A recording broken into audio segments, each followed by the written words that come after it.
Masih bersama saya Adini, kembali kami sampaikan berita Padang hari ini.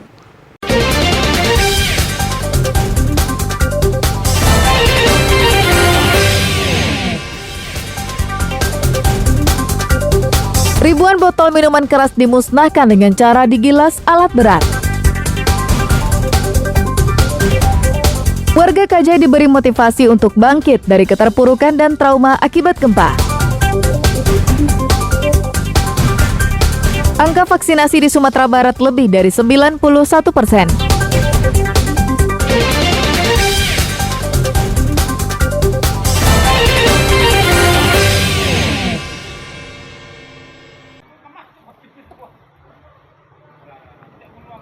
Dalam beberapa hari terakhir, warga Timbo Abu khawatir karena beberapa sungai yang berhulu di Gunung Talamau kerap meluap dan berair keruh. Warga menduga jika gunung tersebut retak akibat gempa magnitudo 6,1 akhir Februari lalu. Untuk menjawab kekhawatiran tersebut, beberapa warga mendaki Gunung Talamau. Tim pendaki ini merupakan warga Timbo Abu yang ditugaskan oleh pejabat wali nagari setempat. Dari pendakian tersebut terbukti, jika isu yang beredar di tengah masyarakat hanyalah isapan jempol semata. Pendaki bisa membuktikan jika puncak Gunung Talamau masih utuh dan tak terlihat adanya retakan di sekitar puncak gunung yang tertinggi di Sumatera Barat tersebut. Tak hanya itu, belasan telaga kecil yang ada di puncak Gunung Talamau masih dipenuhi air seperti biasa. Tim pendaki berjumlah 5 orang. Mereka berangkat Minggu pagi menuju puncak Gunung Talamau untuk memastikan informasi yang beredar. Tim pendaki turun kembali pada Selasa sore. Setelah kita jajaki ke atas, alhamdulillah semuanya aman-aman saja. Tidak ada yang namanya talago itu kering ataupun gunung itu yang retak. Pejabat Wali Nagari Persiapan Timbo Abu akan menyampaikan dan menyebarluaskan informasi tersebut kepada masyarakat. Ini kita kan udah coba edukasi masyarakat untuk menjalankan kehidupannya kembali normal seperti biasa beraktivitas. Orang ini belum masih merasa was-was untuk ke ladang, mau ke kebun, mau ke sawah. Usaha orang ini kan mau ladang maupun sawahnya pas di kaki Gunung Talamau ini. Jadi orang itu ada isu-isu yang beredar, ada gunung yang retak, ada talago yang kering. Katanya kalau masalah gunung, misalnya aman dari bahaya mau longsor ataupun keretakan tidak ada. Informasi tentang kondisi terkini puncak Gunung Talamau yang dilihat secara langsung oleh warga sebaiknya disebarkan secara luas agar warga Timbo Abu bisa tenang dan kembali beraktivitas seperti semula untuk memulai kehidupan baru. Safatul Ulum melaporkan dari Pasaman Barat.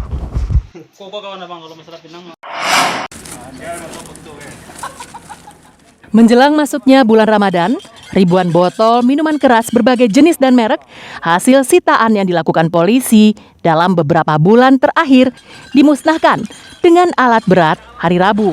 Pemusnahan dilakukan di halaman Mapolres Darmasraya. Ribuan botol minuman keras ini merupakan hasil operasi cipta kondisi yang dilakukan oleh anggota Polres Darmasraya di kafe-kafe, hotel, tempat karaoke, dan di warung-warung. Selama ini, di Darmasraya, miras tersebut beredar secara sembunyi-sembunyi dan tanpa izin. Kegiatan pemusnahan barang bukti ribuan botol minuman keras ini dihadiri oleh pemerintah daerah, Forkopimda, dan tokoh masyarakat Darmasraya. Ini penting kita lakukan untuk supaya tidak ada kejahatan-kejahatan dan kriminal yang dilakukan karena memakai minuman keras ini secara berkelebihan.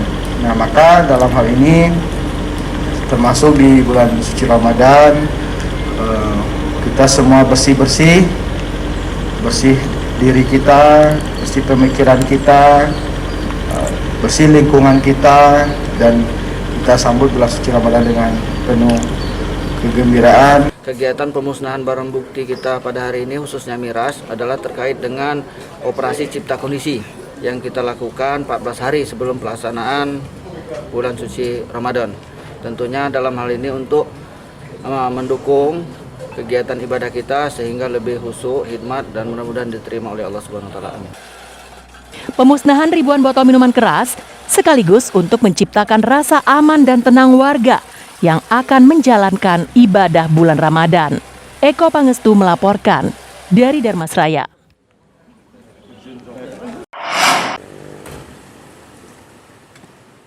Warga Kanagarian Kajai, Pasaman Barat, kini mulai bangkit dari dampak gempa yang merusak rumah-rumah mereka.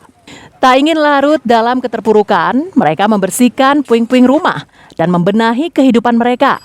Warga membersihkan puing-puing dari rumah mereka yang rusak oleh gempa karena kondisinya yang tak layak huni.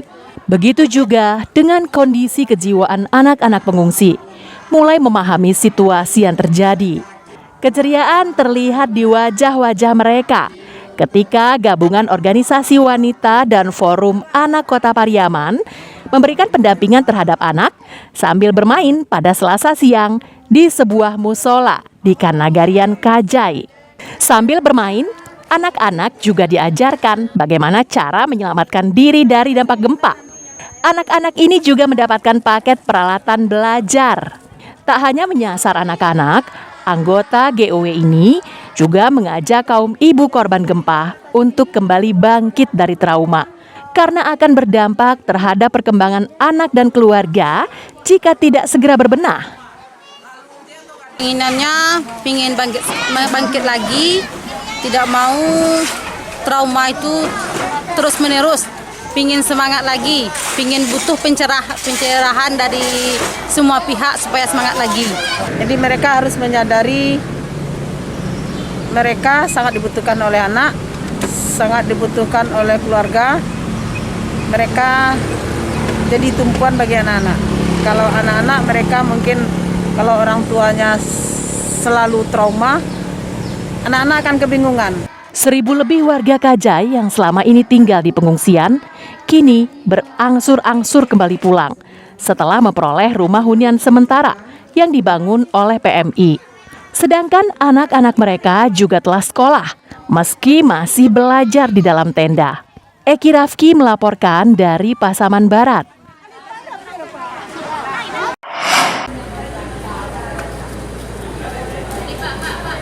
Angka capaian vaksinasi di Sumatera Barat telah lebih dari 90%, atau tepatnya 91,41% dari total jumlah penduduk 5,5 juta orang.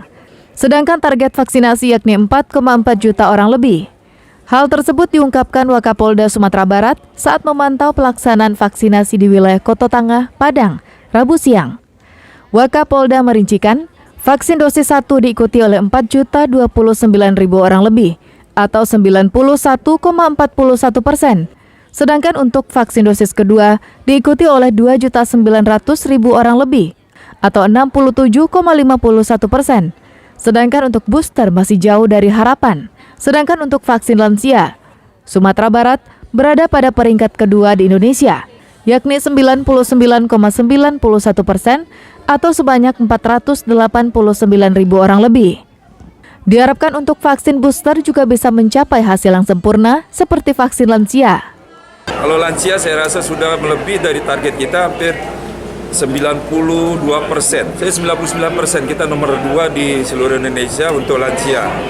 Dan sisa vaksin ini upayakan kita bisa melakukan untuk kegiatan vaksin booster ini yang memang masih kita di bawah standar untuk ditingkatkan kembali sampai mencapai 70% yang kita harapkan nanti. Menurut salah seorang peserta suntik vaksin booster, ia bersama kerabatnya yang lain antusias mengikuti suntik vaksin booster.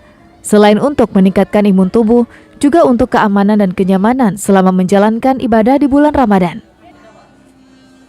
Ikut vaksin yang ketiga ini biar fisik imun kita lebih kuat, biar nanti menjalankan ibadah puasa lebih kuat lagi nantinya. Biar kita ibadah kita sama yang lain bagus, jadinya kita nggak tertular dengan virus-virus yang lain-lain inilah. Wakapolda juga mengapresiasi semua pihak yang telah bahu-membahu dalam mensukseskan program vaksin di Sumatera Barat, yang mana sempat tertinggal jauh dibanding provinsi lain di Indonesia. Robiham melaporkan dari Padang.